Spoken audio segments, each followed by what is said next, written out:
बिस्मिल्लाहिर्रहमानिर्रहीम। अस्सलाम वालेकुम। आज हम डिस्कस करेंगे कि सेल टैक्स के अंदर हम रजिस्टर्ड नहीं होना चाहते हैं, तो उसके लिए हमें क्या क्या उसका क्राइटेरिया है कि हम सेल टैक्स में रजिस्टर्ड ना हो तो हम बिजनेस भी करें और हमें सेल टैक्स में रजिस्टर्ड भी ना होना पड़े। सिर्फ चार चीज़ें हैं, अगर आप अपने वो तमाम क्राइटेरिया के अंदर चार क्राइटेरिया के अंदर फॉलो कर रहे हैं तो आप सेल टैक्स के अंदर रजिस्टर्ड नहीं भी होंगे तो आपको एफबीआर पूछेगा भी नहीं कि आप सेल टैक्स में रजिस्टर्ड क्यों नहीं है। क्योंकि आपको पता है कि जो पाकिस्तान के अंदर दो तरह के टैक्स हैं, एक है डायरेक्ट टैक्स और एक होता है इनडायरेक्ट टैक्स।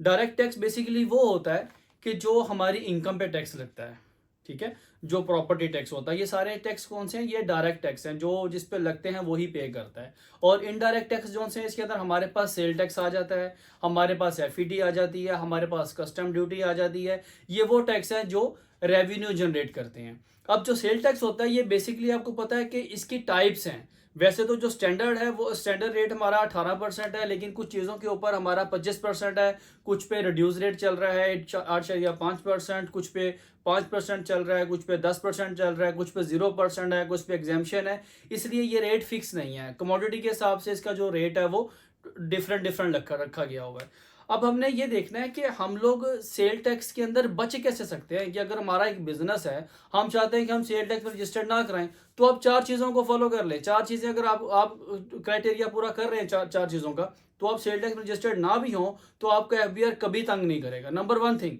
अगर आप 12 महीने में 8 मिलियन से कम अर्न कर रहे हैं, ठीक है, अगर आप 12 महीनों में 8 मिलियन से कम आपकी सेल है, तो पहला रूल आपने फॉलो कर लिया कि आपकी जो सेल है वो 8 मिलियन से कम है, यानी 80 लाख रुपए से आपकी जो सेल है वो कम है।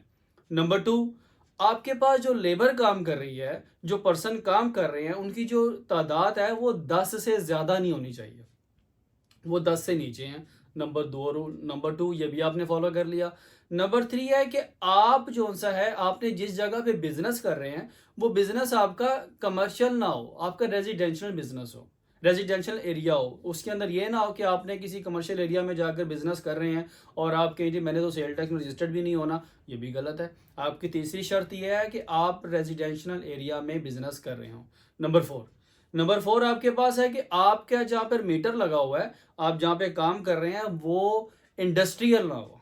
जारी बात है, वो बिजनेस या तो अगर आप बिजनेस कर रहे हैं वो या तो रेजिडेंशियल मीटर लगा होगा या वो कमर्शियल लगा, तो कमर्शियल लगा होगा तो इसका इश्यू नहीं है, लेकिन इंडस्ट्रियल मीटर ना लगाओ। अगर चारों चीज़ें आप फॉलो कर रहे हैं, चारों चीज़ें आपके आपके आप चारों चीज़ों में फॉलो कर रहे हैं, तो आप सेल टैक्स में रजिस्टर्ड नहीं भी होते तो भी काम चलेगा, उसके लिए आपका एफबीआर कभी तंग नहीं करेगा। लेकिन अगर किस जगह से आप चीज़ों को परचेज कर रहे हैं, चीज़ों को सेल कर रहे हैं और वो पर्सन आपको कहता है कि आप मुझे जी सेल टैक्स की इनवाइस दें, तो फिर आपको मजबूरन सेल टैक्स में रजिस्टर्ड होना पड़ेगा। क्योंकि अगर आपको उसको सेल टैक्स की इनवाइस देनी है तो आप सेल टैक्स में रजिस्टर्ड हुए बगैर तो नहीं दे सकते ना, आपको सेल टैक्स में रजिस्टर्ड होना पड़ेगा। आपका अगर रजिस्टर्ड होंगे तो ही आप किसी दूसरे पर्सन को सेल टैक्स इनवाइस दे सकते हैं, ताकि वो इनपुट और आउटपुट अपना एडजस्ट कर सके। ठीक है, इस तरह की इंफॉर्मेटिव वीडियो आपको मिलती रहेगी, हमारे साथ जुड़िएगा।